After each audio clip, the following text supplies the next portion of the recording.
For, for proper identification, may we call on the representative from our respective bidders. And please state your name and company you're representing. Start po dito sa physical po. Thank you.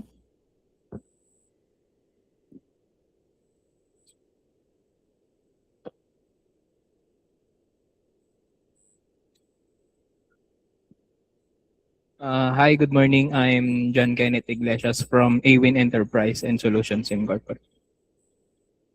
Hi, good morning. I'm Sarah Napalan from Awin Enterprise and Solutions. Good morning, Darren De La Cruz, Awin Enterprise and Solutions.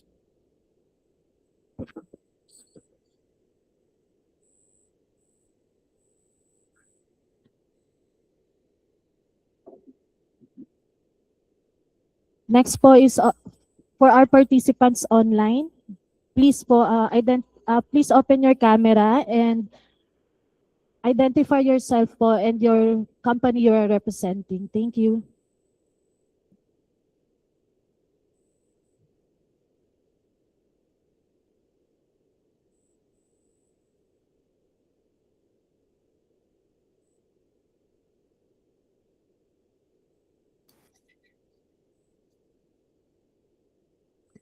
I am Rely Antoado from Asticom FinC.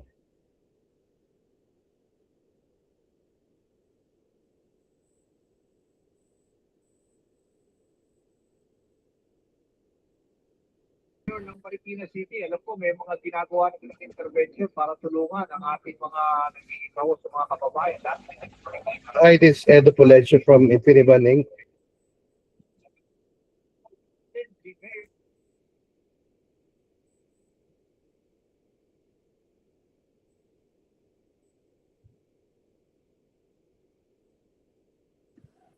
From Comclark po. Good morning, Hershey Sunga po from Comclark Network.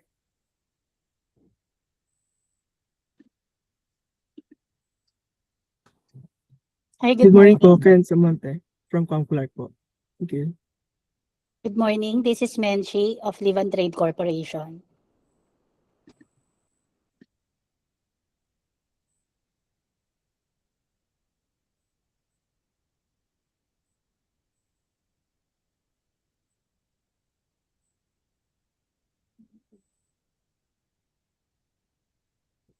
For Infiniban po.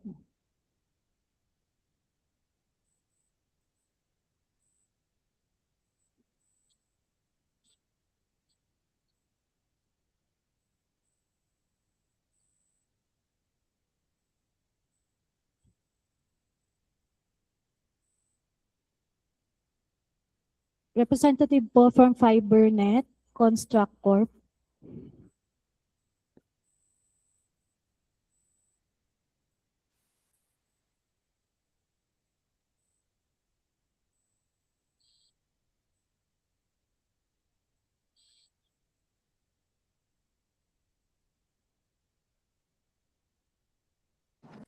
Apologies mo po, Sir Neil Bongon. Wala pong audio. Yes po, Neil Bongan po from FiberNet. Thank you po. Again po from Infiniban, any representative po. Edo Pulencio from Infiniban Inc. I believe some of my colleagues would like to join, but they're having a hard time joining.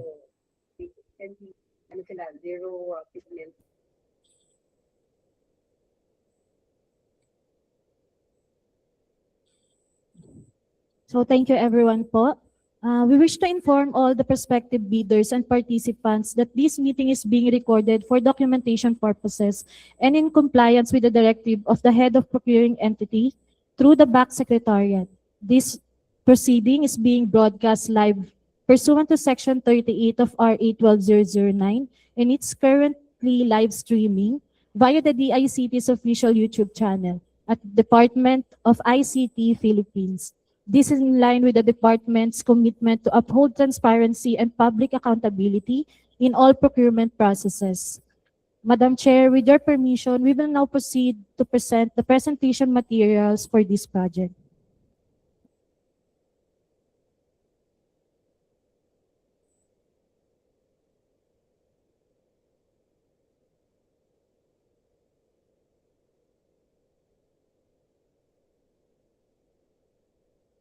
Again po, Madam Chair, with your permission po, we will now proceed to present the presentation materials for this project po.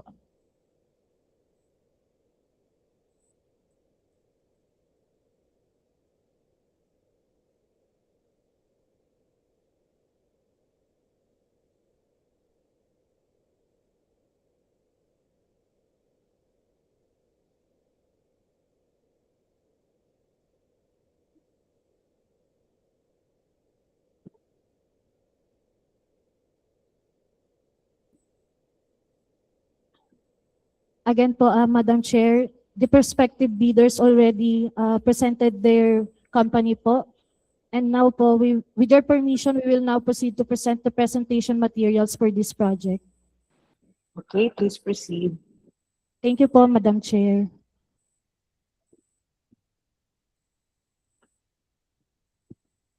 Good morning, everyone, and welcome to the DICT Special Bids and Awards Committee 1 Pre-Bid Conference. The DICT now invites bids for the project with request for bids number PH-DICT-476160-A-CW-RFB-rebid with the project name of Detailed Design and Build for the National Fiber Backbone Phases 4 and 5.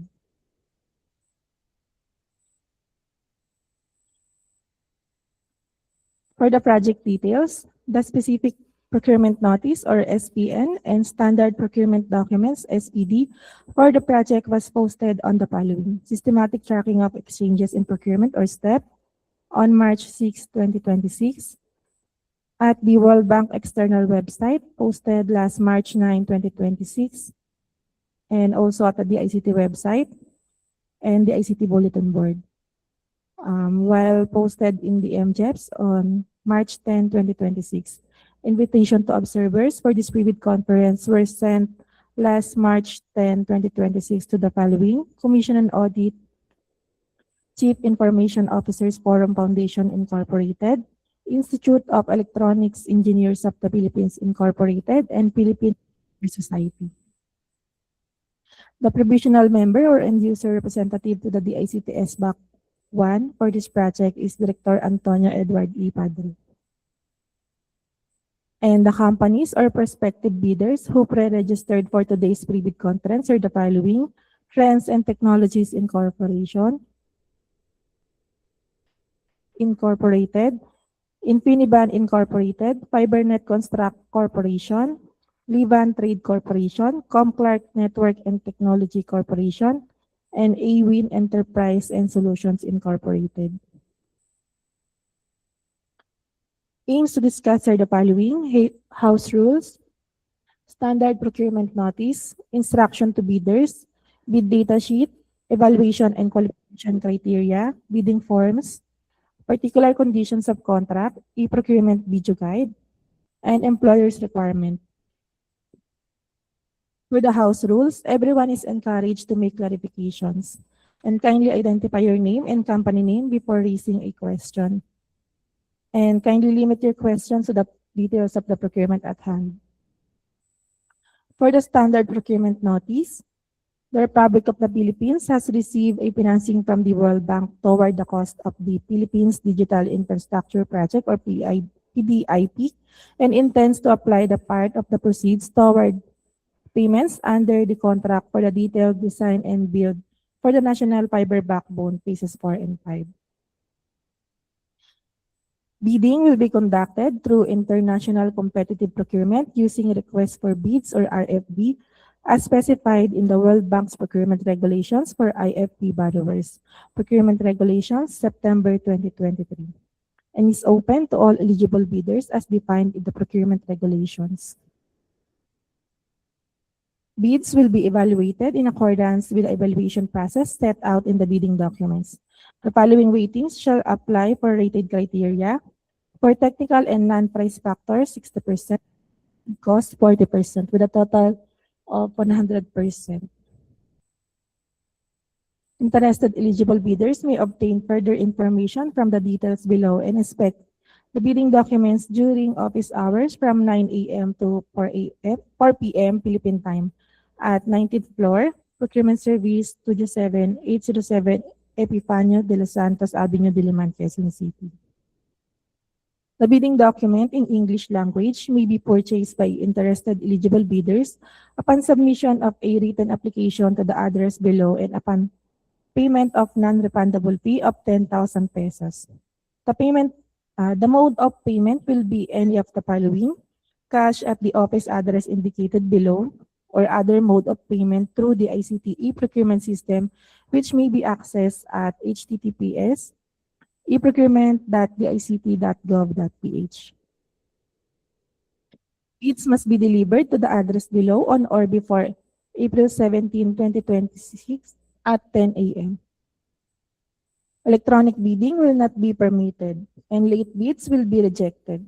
The outer bid envelopes marked original bid and the inner envelopes marked technical part will be publicly opened in the presence of the bidders, designated representatives, and anyone who chooses to attend at the address below on April 17, 2026 at 10 a.m. All envelopes marked financial part shall remain unopened and will be held in safe custody of the employer until the second public bid opening. All bids must be accompanied by a bid securing declaration. And the addresses referred to above is Special Bids and Awards Committee, 19th floor, Procurement Service, 27807 Epifanio de los Santos Avenue, Diliman, Quezon City. And the email address are back@dict.gov.ph and or back.secretariat@dict.gov.ph. Our website is www.dict.gov.ph. For Section 1, Instructions to Bidders. Scope of bid in connection with the SPN, RFB, specified in the bid data sheet, the employer, as specified in the BDS, issues this bidding document for the design, supply, and installation of plant as specified in Section 7's Employer's Requirements. The name, identification, and number of lots per contract of this RFB are specified in the BDS. For the source of funds, the borrower or recipient, hereinafter called the borrower, indicated in the BDS has applied for or received financing hereinafter called funds from the World Bank, hereinafter called the bank, in an amount specified in the BDS toward the project named in the BDS. The borrower intends to apply a portion of funds to eligible payments under the contract for which this bidding document is issued. Fraud and corruption. The bank requires compliance with the bank's anti-corruption guidelines and its prevailing sanctions, policies, and procedures as set forth in the World Bank Group's sanction framework as set forth in Section 6. For eligible bidders, a bidder may be a firm that is a private entity, a state-owned enterprise, or institution subject to ITB 4.6 or any combination of such entities in the form of a joint venture under an existing agreement or with an intent to enter into such an agreement supported by a letter of intent. In the case of a joint venture, all members shall be jointly and severally liable for the execution of the entire contract in accordance with the contract terms. The JB shall nominate a representative who shall have the authority to conduct all business for and on behalf of any and all the members of the JB during the bidding process, and in the event that the JB is awarded the contract during contract execution. Unless specified in the BDS, there is no limit on the number of members in a JB. Sections of bidding document. The bidding document consists of parts of 1, 2, and 3, which include all the sections indicated below and should be read in conjunction with any addenda issued in accordance with the ITB number 8. For Part 1, bidding procedures, Part 2, Section 7 or employer's requirement, and Part 3 are conditions of the contract forms with Section 8, general conditions of the contract, Section 9, particular conditions of the contract, and Section 10 is the contract terms. For the documents comprising the bid, The bid shall comprise two parts, namely the technical part and the financial part. These two parts shall be submitted simultaneously into separate sealed envelopes or two envelope bidding process. One envelope shall contain only the information relating to the technical part and the other only information relating to the financial part. These two envelopes shall be enclosed in a separate sealed outer envelope marked as original bid. The technical part shall comprise the following: letter A, letter of bid, technical part prepared in accordance with the ITB number 12. Letter B, bid security or bid securing declaration in accordance with the ITB 20. Letter C, alternative bid, technical part, if permissible in accordance with the ITB 13. The technical part of any alternative bid. Letter D, authorization, written confirmation authorizing the signatory of the bid to commit the bidder in accordance with the ITB 21.3. Letter E, eligibility of plant and installation services documentary evidence established in accordance with the ITB 14.1 that the plant and installation services offered by the bidder in its bid or in any alternative bid, if permitted, are eligible. Letter F, bidders' eligibility and qualifications, documentary evidence in accordance with the ITB 15.1 establishing the bidder's eligibility and qualifications. Letter G, conformity with the documentary evidence in accordance with the ITB 16 that the plant and installation services offered by the bidder conform to the bidding document. Letter F, subcontractors, list of subcontractors in accordance with the ITB 16.2 and any other document required in the BDS. The technical part shall not include any information related to the bid price. Where material financial information related to the bid price is contained in the technical part, the bid shall be declared non-responsive. And in addition to the requirements under ITB 11.2, bids shall be submitted by a JB shall include in the technical part a copy of the JB agreement entered into by all members. Alternatively, a letter of intent to execute a JB agreement in the event of a successful bid shall be signed by all members and submitted with the bid together with a copy of the proposed agreement. For the financial part shall contain the following: letter A, letter of bid, financial part prepared in accordance with the ITB 12 and 14. For the price schedules completed in accordance with the ITB 12 and 17. And alternative bid for financial part, if permissible, in accordance with the ITB 13, the financial part of any alternative bid, and letter D, any other document required in the BDS. Scope of the contract or schedules of work.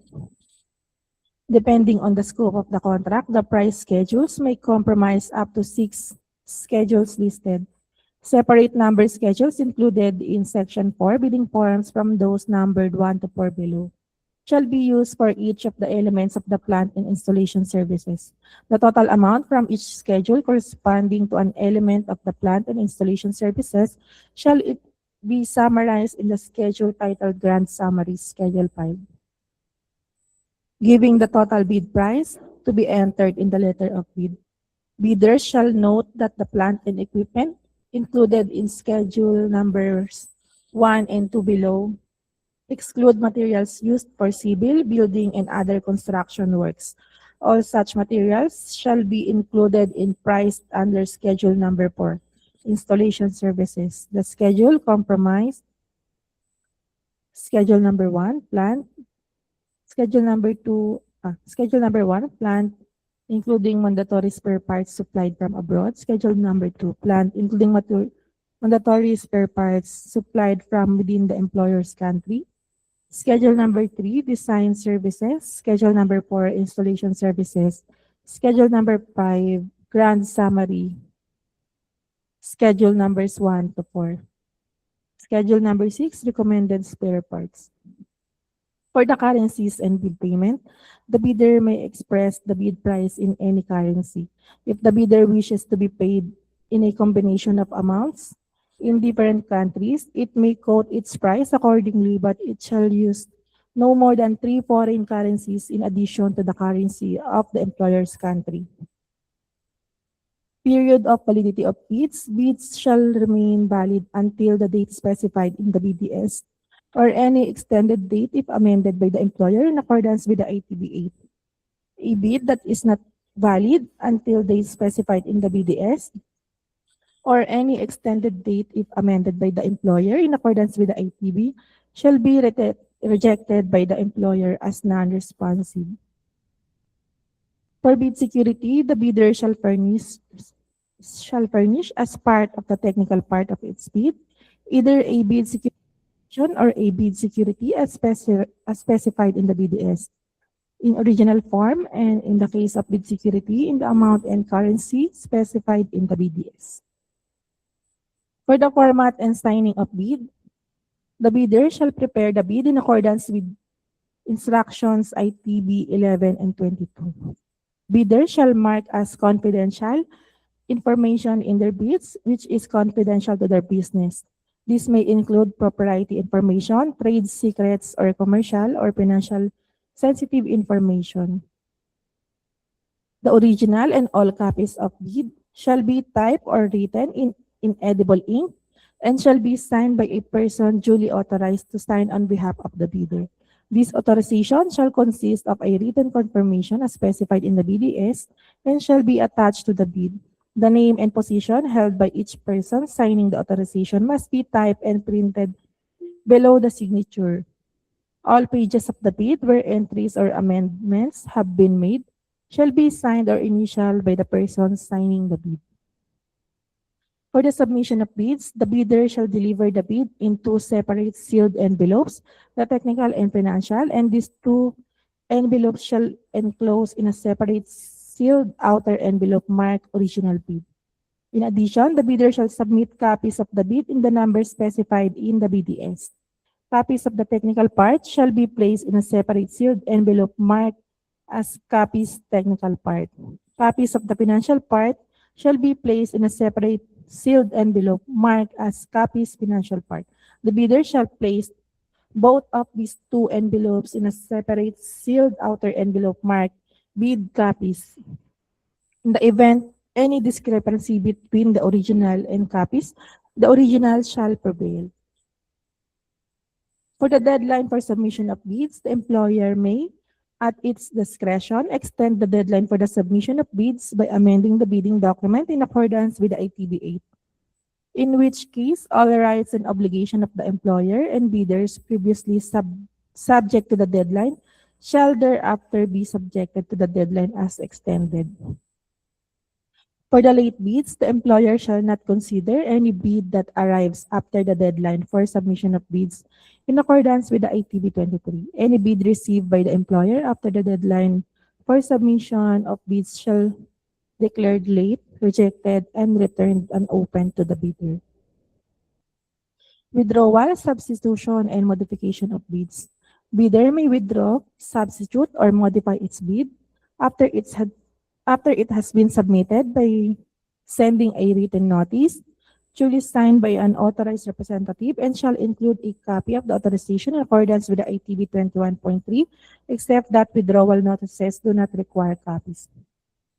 The corresponding substitution or modification of the bid must accompany the respective written notice.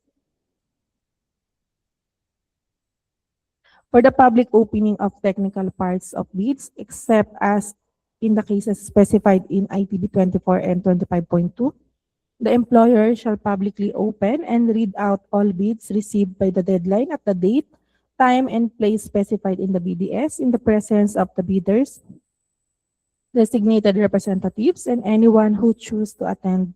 Any specific electronic opening procedures required if electronic bidding is permitted in accordance with ITB 23.1 shall be specified in the BDS. All other envelopes marked technical part shall be opened one at a time, and all envelopes marked as second envelope financial part shall remain sealed and kept by the employer in safe custody until they are opened at a later public opening following the evaluation of the technical parts of the bids. On opening the envelopes marked technical part, the employer shall read out the name of the bidder, the presence or absence of a bid security or bid security declaration if required, and whether there is a modification in alternative bid, technical part, and any other details as the employer may consider appropriate. The employer shall prepare a record of the bid opening that shall include as a minimum, letter A, the name of the bidder and whether there is a withdrawal, substitution, or modification. Letter B, the receipt of envelopes marked second envelope financial part. Letter C, if applicable, any alternative bid or technical part, and the presence or absence of a bid security or bid security declaration. The bidder's representatives who are present shall be requested to sign the record. The omission of a bidder's signature on the record shall not invalidate the contents and effect of the record. A copy of the record shall be distributed to the all bidders.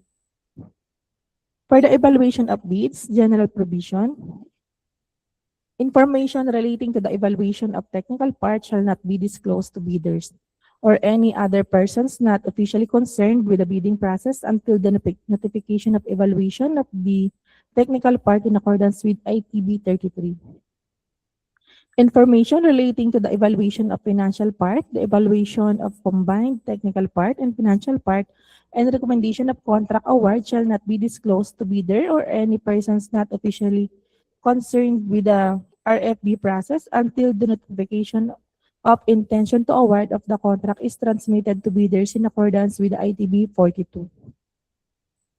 For the clarification of bids to assist in the examination, evaluation, and comparison of the bids and qualification of the bidders, the employer may, at its discretion, ask the bidder for a clarification of its bid. Any clarification submitted by a bidder that is not in response to any request by the employer shall not be considered. The employer's request for clarification and the response shall be in writing. No change in the prices or substance of the bid shall be sought, offered, or permitted except to confirm the correction of arithmetic errors discovered by the employer in the evaluation of bids in accordance with ITB 35. If a bidder does not provide clarification of its bid by the date and time set in the employer's request for clarification, its bid may be rejected. Deviations, reservations, and omissions. During the evaluation of bids, the following definitions apply. Letter A, deviation is a departure from the requirements specified in the bidding document. Reservation is the setting of limiting conditions or withholding from complete acceptance of the requirements specified in the bidding document. And omission is the failure to submit part or all of the information or documentation required in the bidding document.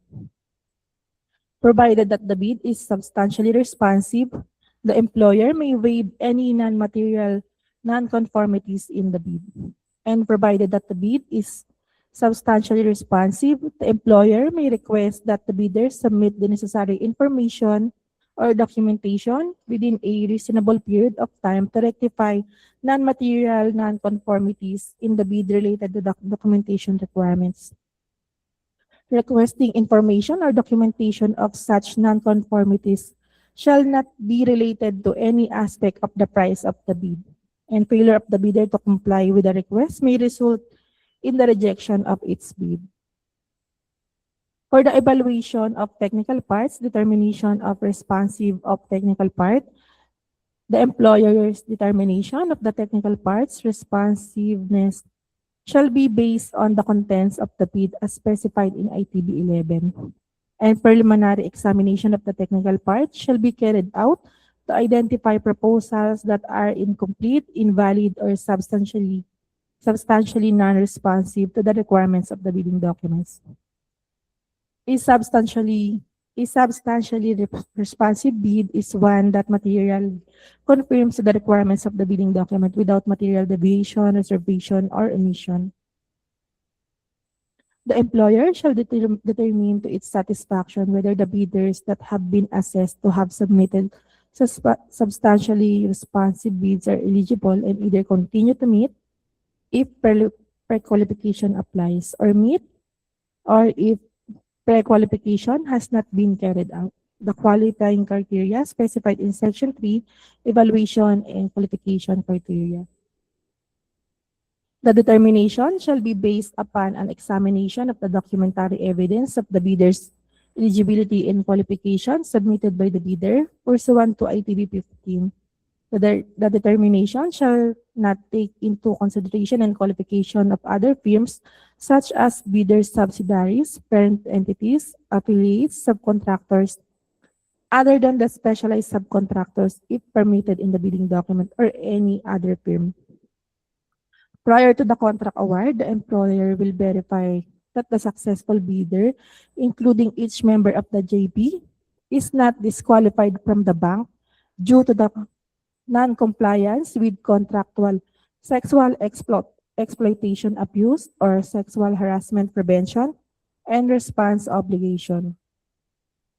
The employer will conduct the same verification for each subcontractor proposed by a successful bidder. If any proposed subcontractor does not meet the requirement, the employer will require the bidder to propose a replacement subcontractor. Only substantially responsive bids submitted by eligible and qualified bidders shall proceed to the detailed technical evaluation specified in ITB 32. The employer's evaluation of technical part will be carried out as specified in Section 3, Evaluation and Qualification Criteria. For the notification of evaluation of technical parts and public opening of financial part, following the completion of the evaluation of the technical parts of the bids, the employer shall notify in writing those bidders whose bid were considered substantially non-responsive. The employer shall simultaneously notify in writing those bidders whose technical part have been evaluated as substantially responsive to the bidding document and met the eligibility and qualification requirements. The opening date shall not be less than 10 business days from the date of notification of the results of the technical evaluation specified in ITB 33.1 and 33.2. However, if the employer receives a complaint on the result of the technical evaluation within 10 business days, the opening date shall be subject to ITB 48.1. The financial part of the bid shall be opened publicly in the presence of bidders, designated representatives, and anyone who chooses to attend. At this public opening, the financial part will be opened by the employer. Apologies for the notification of evaluation of technical parts and public opening of financial parts. At this public opening, the financial parts will be opened by the employer in the presence of the bidders or their designated representatives and anyone else who chooses to attend. Bidders who met the eligibility and qualification requirements and whose bids were evaluated as substantially responsive will have their envelopes marked second envelope financial part opened at the second public opening. Each of these envelopes marked second envelope financial part shall be inspected to confirm that they have remained sealed and unopened. These envelopes shall then be opened by the employer, and the employer shall read out the names of each bidder, the technical scores, and the total bid prices per lot, per contract if applicable, including any discounts and alternative bid for the financial part and any other details as employer may consider appropriate. Only envelopes of financial part of bids, financial parts of alternative bids, and discount that are unopened and read out at the bid opening shall be considered for evaluation. The letter of bid, financial part, and price activity schedules are to be initialed by a representative of the employer attending the bid opening in the manner specified in the BDS. For the evaluation of combined technical and financial parts, most advantageous bid and notification of intention to award. The employer's evaluation of responsive bids will take into account technical factors in addition to cost factors in accordance with Section 3 Evaluation and Qualification Criteria. The employer will rank the bids on the evaluated bid score. The employer shall determine most advantageous bid. And the most advantageous bid is the bid of the bidder that meets the qualification criteria and whose has been determined to be substantially responsive to the bidding document and is the bid with the highest combined technical and financial score. For the section 2 bid data sheet. The reference number of the RFB is PH-DICT-476160-A-CW-RFB-repeat. And the employer is Department of Information and Communications Technology. The name of the RFB is Detailed Design and Build for the National Fiber Backbone Phases 4 and 5. The borrower is the Republic of the Philippines and the amount of the financing is 268,222,000 euros. And again, the project name is Philippines Digital Infrastructure Project. The maximum number of members in the joint venture shall be in 3, including the lead member. And the list of the barred firms and individual is available on the bank's external website, as shown in the screen, and the bidding process is not subject to qualification. For the clarification of bid purposes only, the employer's address is as shown in the screen,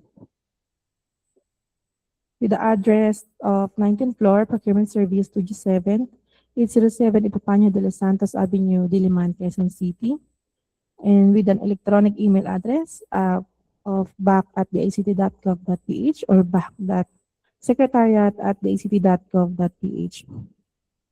Request for clarification should be received by the employer no later than 21 days prior to the deadline for submission of bids or until March 27, 2026. The minutes of this pre-bid conference will be sent to prospective bidders within 10 days before the deadline of the submission of bids. For the preparation of bids, the language of bid must be in English and all corresponding exchanges shall be in English language. Language for translation of supporting documents and printed literature is also in English. The bidder shall submit the following additional documents in the technical part of its bid: the cybersecurity by design approach,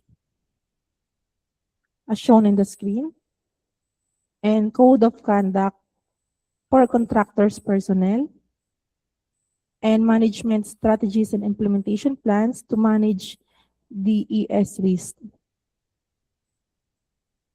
Alternatives to the time schedule shall not be permitted, and alternative technical solutions shall not be permitted in all areas of the project.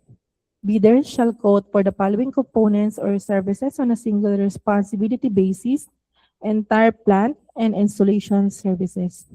The place of the destination and final destination for project sites are NGCP substation in Region 6, 7, 8, 9, 10, 11, 12, 13, and Negros Island. Refer to Section 7 of the. Kindly refer to the employer's requirement. The Incoterms edition is 2020, and the prices quoted by the bidder shall not be subject to adjustment during the performance of the contract. The bidder is required to quote in the currency of the employer's country. The portion of the bid price shall correspond to the expenditure incurred in that currency. The bid shall be valid 90 days or until July 16, 2026. A bid securing declaration shall be required, and other types of acceptable securities are none. If the bidder performs any of the actions prescribed in ITB 20.9A or B, the borrower shall declare the bidder ineligible to be awarded a contract by the employer for a period of 3 years starting from the date that the bidder performs any of the actions. The written confirmation of authorization to sign on behalf of the bidder shall consist of Secretary's Certificate of Special Power of Attorney. For the submission and opening of bids, in addition to the original bid, The number of copies required is 2. For envelope 1, technical, 1 original hard copy, and hard copy number 1 and 2. And for the envelope 2, financial, 1 original hard copy and hard copy number 1 and 2. For submission purposes, the employer's address as mentioned earlier. And same at the deadline for the submission is 17 April 2026, 10 a.m. Bidders shall not have the option of submitting their bids electronically. Public opening of technical parts, same as earlier, same address and opening time. And the letter of bid, the technical part shall be sealed in envelope marked as second envelope. Financial part shall be initialed by 2 representatives of the employer in conducting the bid opening. For the evaluation of technical parts, the weighting to be given for criteria, including technical and non-price factors, is 60%. The letter of bid, financial part, and schedule shall be initialed by 2 representatives of the employer conducting the bid opening. The currency that shall be used for the bid evaluation and comparison purposes to convert at the selling exchange rate all bid prices expressed in various currencies into a single currency is Philippine peso. The source of the exchange rate shall be Bangko Sentral ng Pilipinas, and the date for the exchange rate shall be April 17, 2026.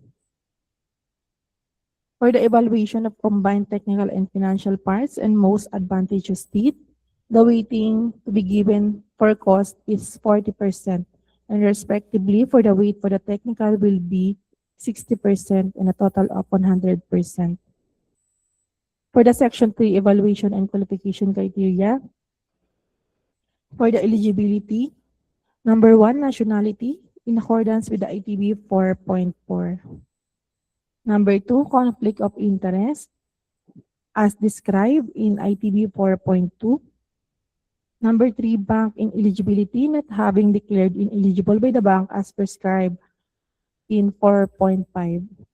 State-owned enterprise in institution, compliance with the conditions of 4.6.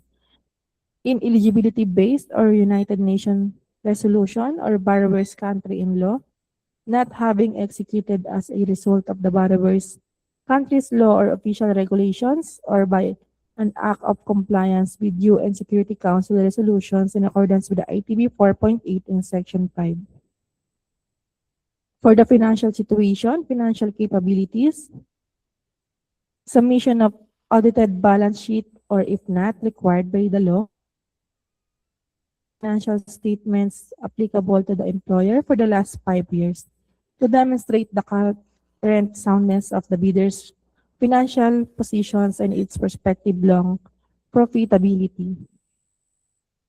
For the annual turnover, the minimum average annual turnover of 4 billion pesos, calculated as total certified payments received from contracts in progress completed within the last 5. Financial resources, the bidder must demonstrate access to or availability of financial resources such as liquid assets,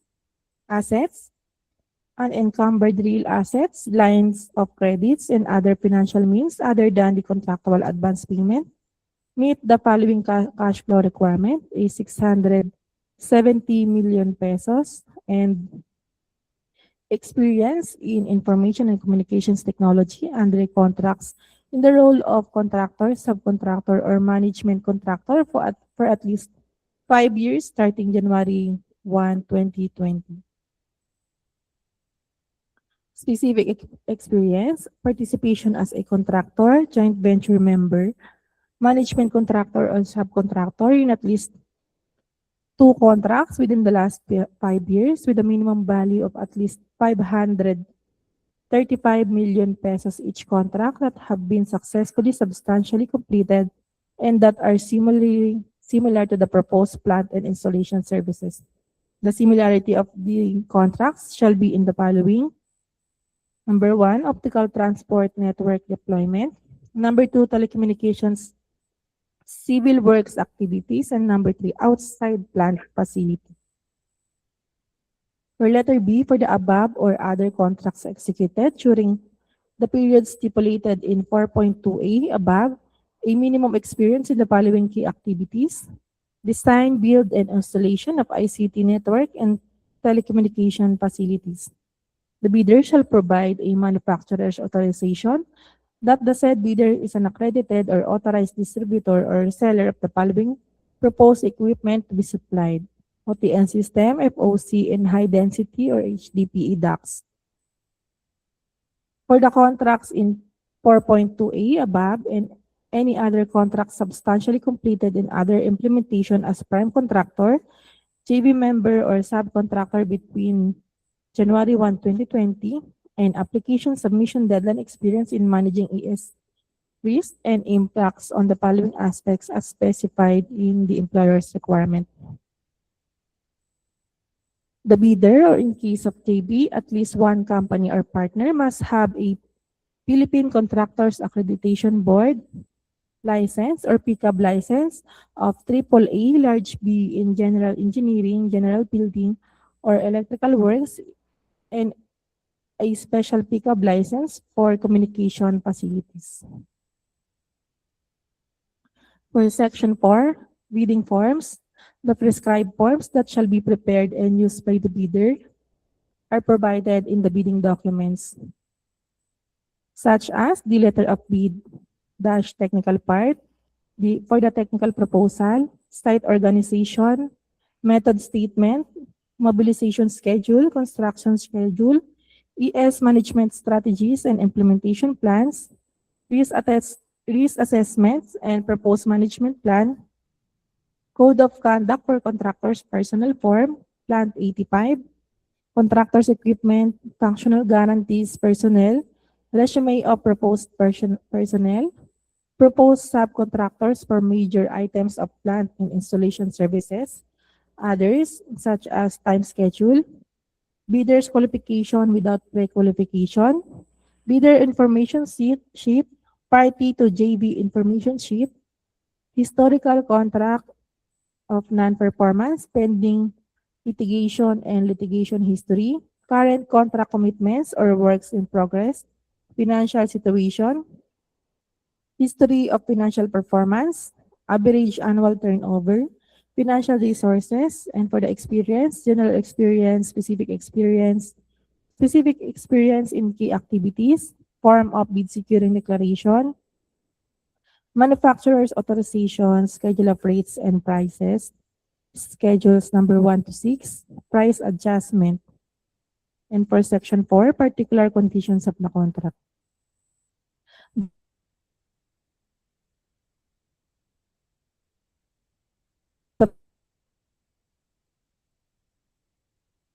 The union shall prevail over those in GCC. The clause number of the PCC is corresponding clause number of GCC. For the definition, the employer is, again, the DICT, and the project manager is Director Antonio Edward E. Padre, and the bank is the World Bank, IBRD. Country of origin, all countries and territories as indicated in Section 5 of the bidding document, eligible countries. The contract shall be interpreted in accordance with the laws of the Republic of the Philippines. The ruling language and communications is English, and the contractor agrees to supply spare parts for a period of 4 years. Tools, equipment, and machinery, the winning bidder must provide the end user a complete inventory of tools, equipment, and machinery for review and project management reference. The winning bidder must ensure the availability of appropriate sufficient inventory matrix per site to properly execute installation works and deliver the project within the given timeline. The winning bidder must certify that the equipment shall be used exclusively for the project.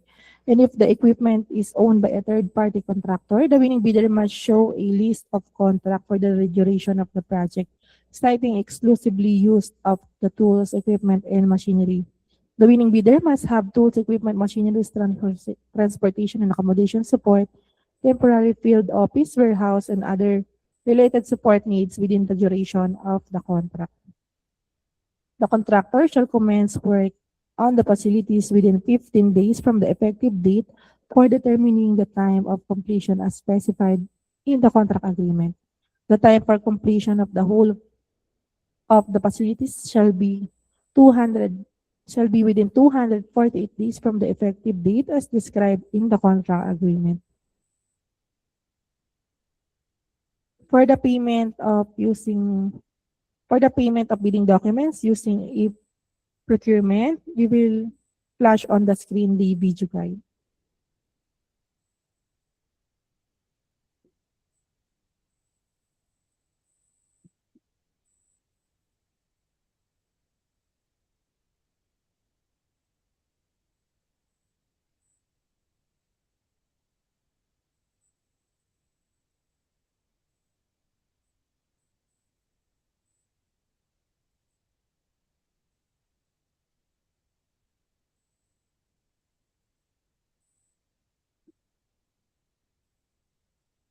Website.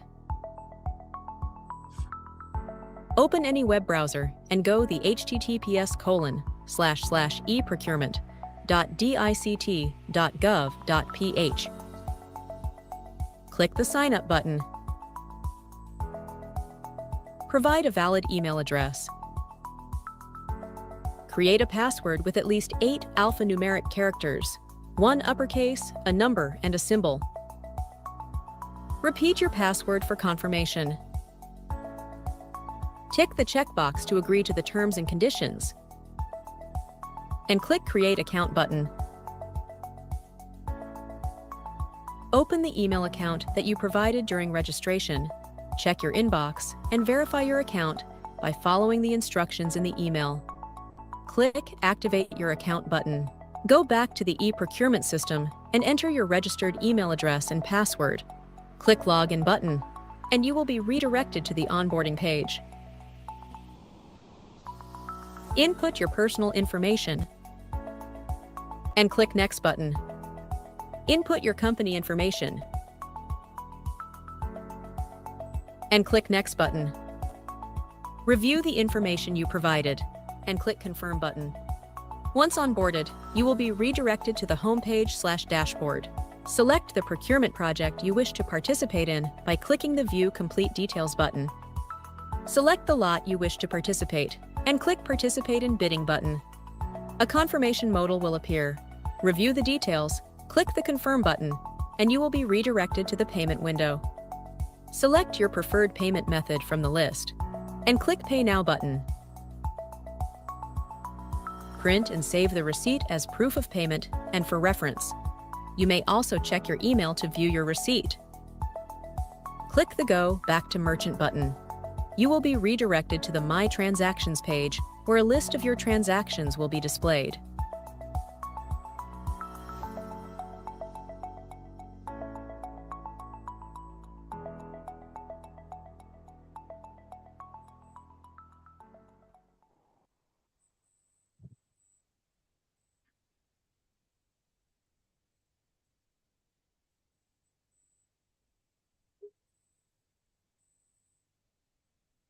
For the bidder who will opt to pay the bidding documents using this e-procurement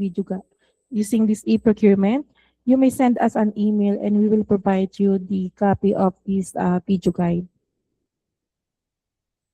Next is the presentation of the employer's requirement. May we call on the end user to present this, please? Thank you. May we call on the representative from the end user to present the employer's requirement, Ms. Jeneline Añasco. Thank you po.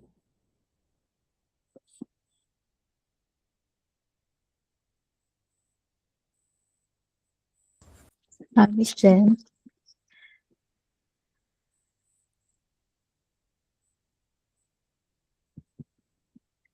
Miss Jen Nazare. If we may po, if we can, we can request for, if we can present po the salient points of the technical requirements in the interest of time. We will just We would like to prioritize po to present the significant technical requirements of this project, Mr. Chair, and the rest of the DAC members po.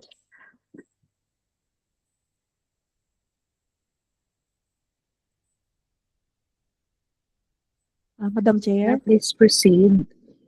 Yes, please proceed. Okay. Thank you so much, ma'am. Thank you so much.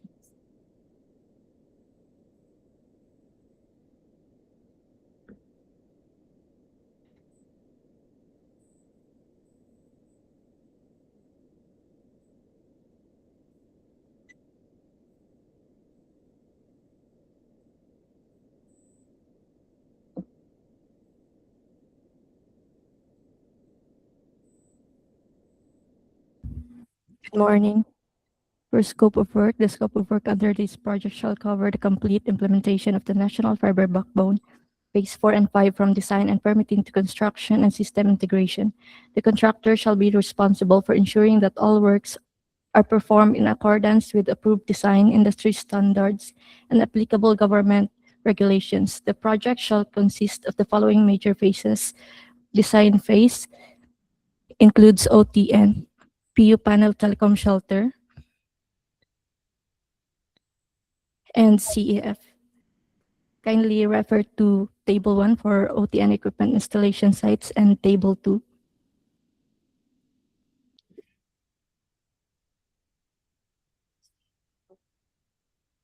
For permitting phase, this phase ensures the legal, regulatory, and property access requirements are secured prior to construction activities.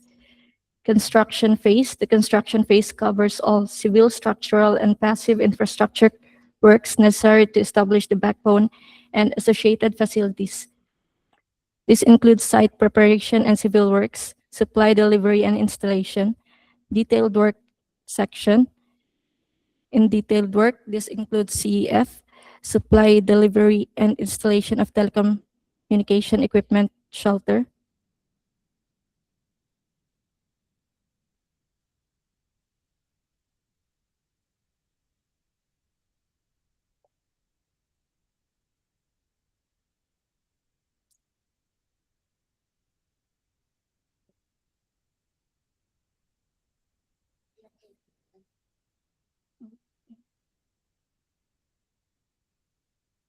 for optical transport network installation, testing, commissioning, and integration phase. This phase covers the supply, installation, testing, commissioning, integration of the optical transport network system and related active equipment into the existing DICT National Fiber Backbone. Supply, delivery, installation, commissioning, and configuration and testing of 37 DWD and Road M equipment in identified NGCP nodes. Please refer to Table 1 and 2.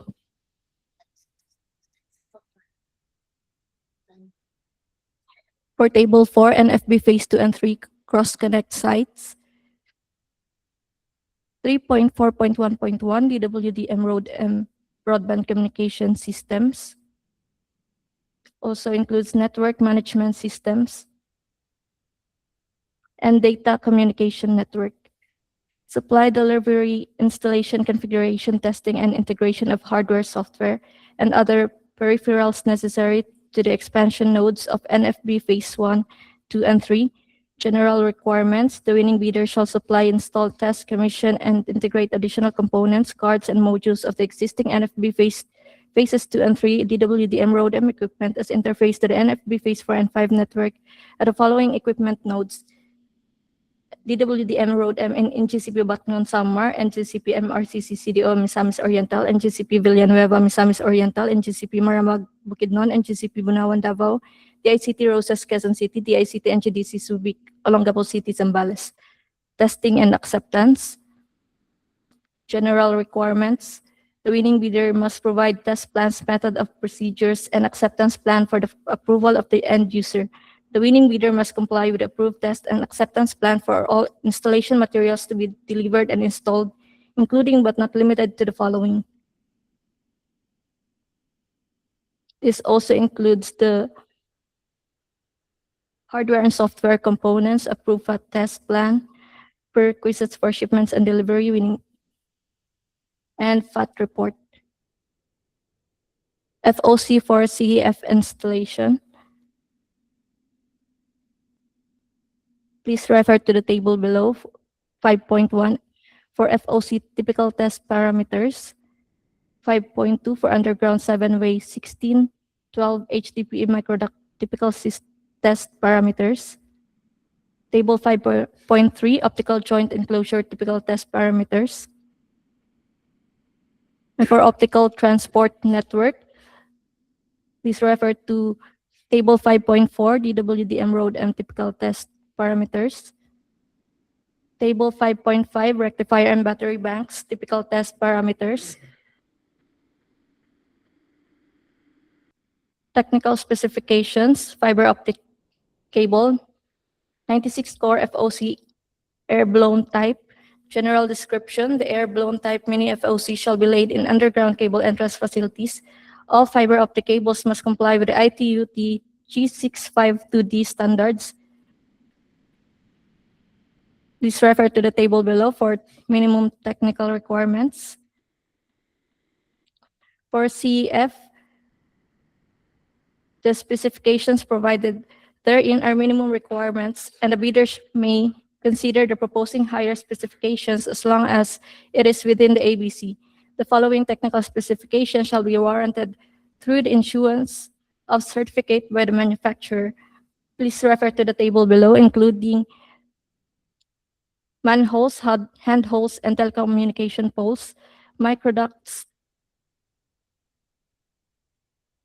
For spare requirements, we have FOC spares for table 5. Optical transport network, the specifications provided herein are minimum requirements, and the bidders may consider proposing higher specifications as long as it is within the ABC. The DWDM system is CDF ROADM and shall support the capability of CDCF. The following equipment technical specifications below shall be warranted through the issuance of certificate by the manufacturer. DWDM ROADM broadband communication system. DWDM ROADM specifications, we have ROADM control plane, optical operations and maintenance functions. System amplifier should support AGC automatic gain control, and also line amplifier.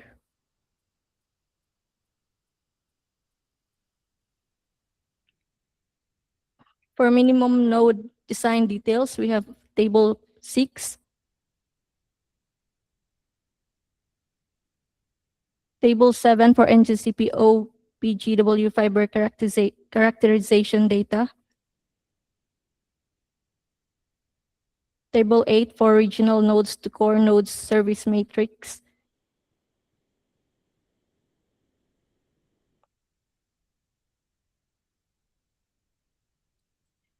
This also includes network management system, capacity management, configuration management, fault management, inventory management, performance management, provisioning, resource and service test management, system log server, traffic engineering, NMS servers.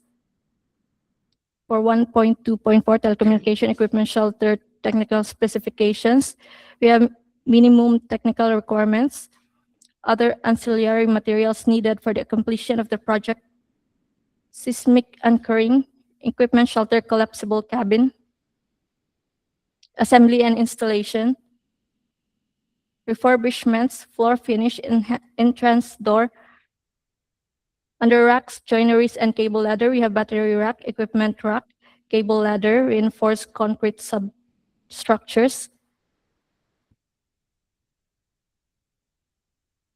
record drawings, shop drawings, samples, and other submittals, writing method, grounding bus, panel boards, panel and box, molded case circuit breaker, surge protection devices, wiring devices, battery banks and rectifier system.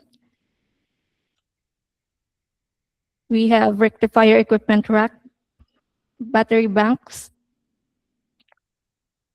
general requirements, supply, design, installation, testing, and commissioning of battery system in 37 remote equipment shelter locations of the National Fiber Backbone, Phase 4 and 5.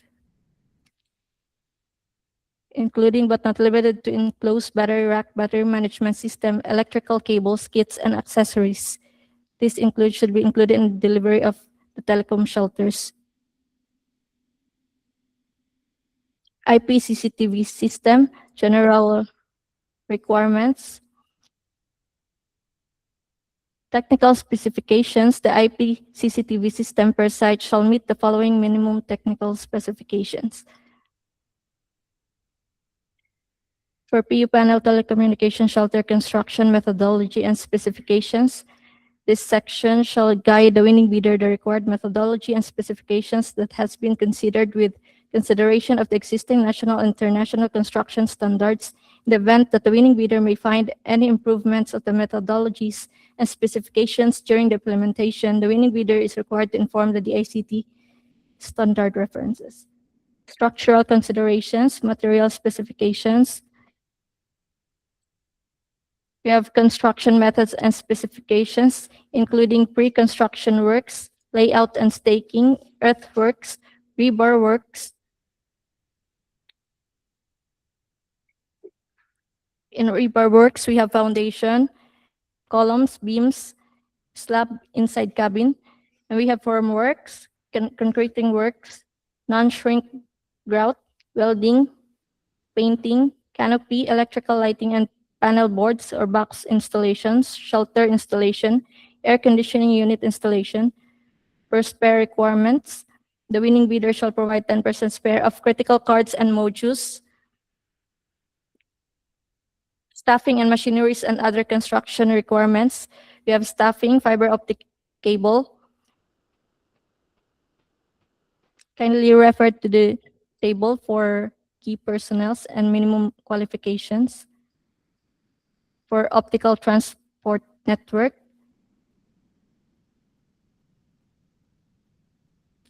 tools, equipment, and machinery. For construction requirements, the materials and installation requirements shall conform to the following specifications: material specification, materials quality control, earthworks, concrete works, reinforced steel bars works, formworks, fabrication metal works, galvanization painting works, security and fencing works, temporary off-site shelter works, backfilling asphalt restoration and compaction works, earthing system works, electrical works, hauling works. We have personal protective equipment and safety devices. Equipment warehousing requirement. The winning bidder shall provide warehouse with security for all equipment and materials under the project until such time that it is ready for installation to its designated sites, and the winning bidder shall handle delivery of all equipment and materials to the installation sites at no cost to the DICT. Cybersecurity by design requirements.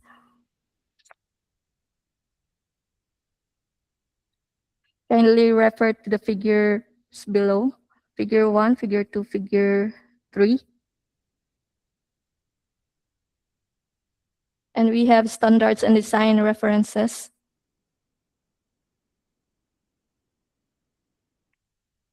Occupational safety and health requirements, construction safety and health program documentation, environmental and social requirements. This includes contractors' environmental and social management plan, contractors' environmental and social officer. 2, warranty support and other provisions, general warranty coverage, warranty period. For warranty and support, we have for OT and equipment and support facilities. For civil works,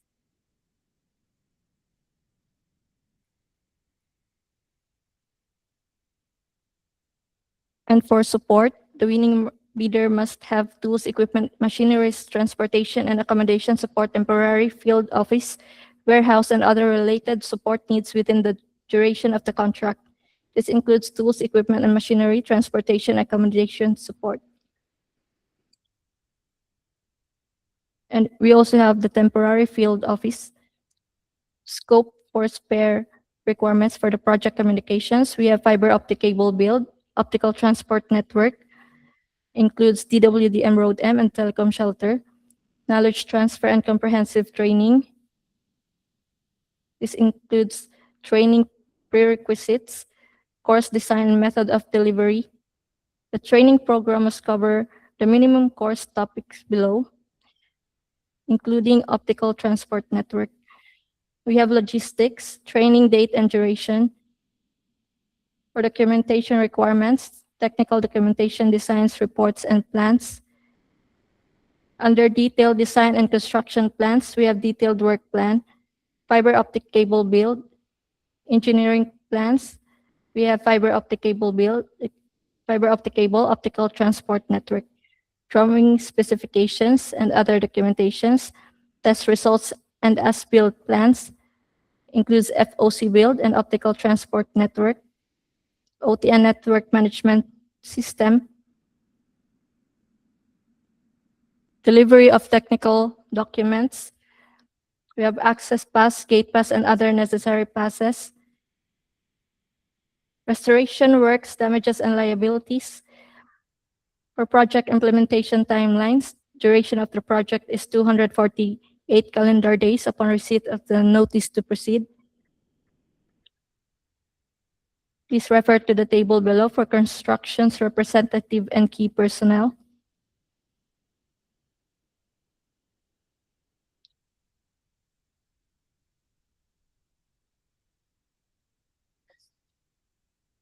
That's all po. Thank you.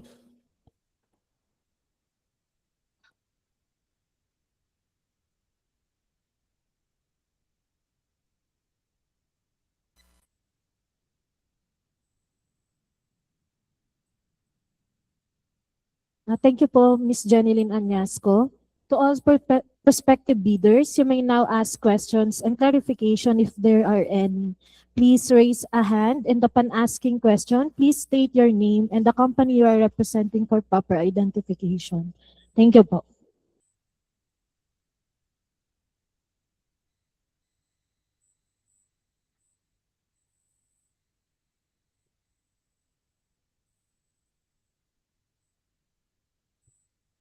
Attorney Flor, are you raising your hand po?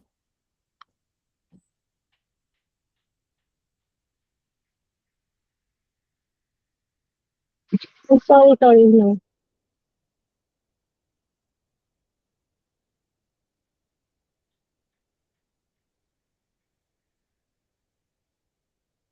Again po, to all prospective bidders, you may now ask questions and clarifications if there are any. Please raise a hand, and upon asking question, please state your name and the company you're representing for proper identification. Thank you po.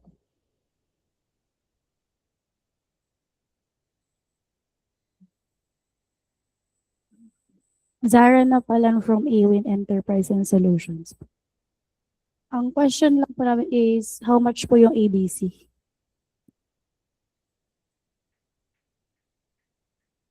Yeah. Good morning. So I'm Allison from the PDIP PIU. So for your question, yung ABC po natin for this particular project is not published.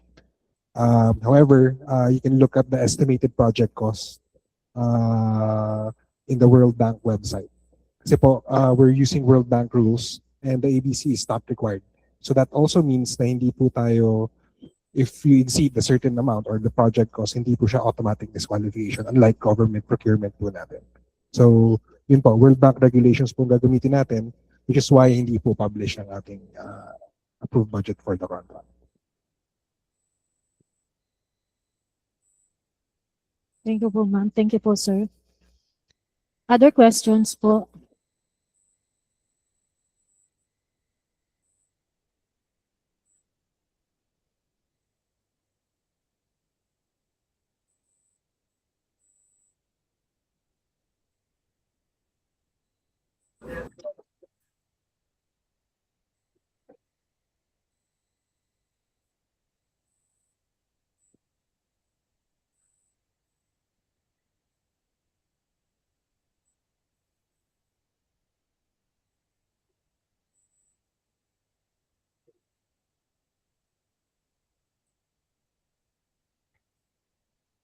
Madam Chair,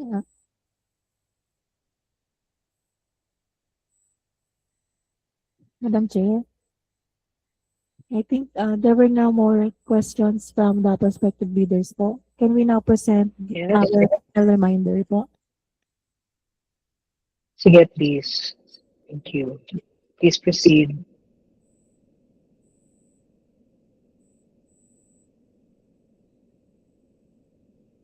For the final reminder, again, request for clarification should be received by the employer no later than 21 days prior to the deadline for the submission of bids or until March 27, 2026.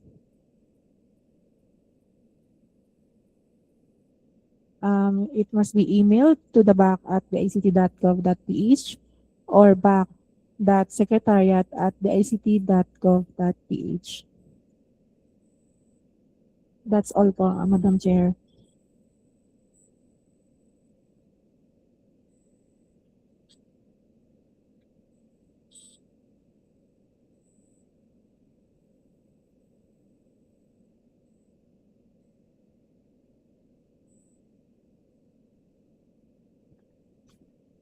That's the final reminder po. We would like to thank our prospective bidders for joining us today. You may visit the DICT official YouTube channel, Department of ICT Philippines, for the copy of these proceedings. Madam Chair, that is all po from the side of the back secretariat for this agenda.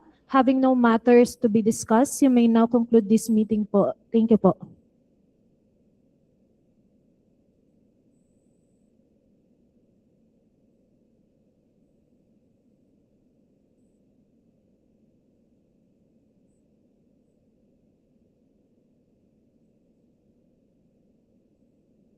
Madam Chair.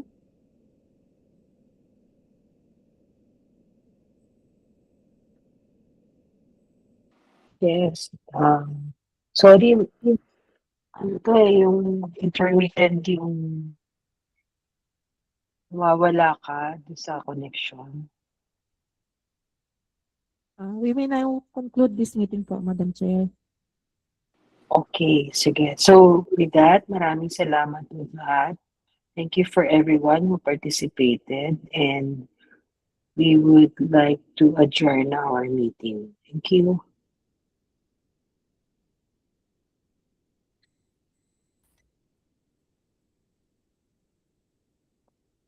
Thank you po. Thank you po.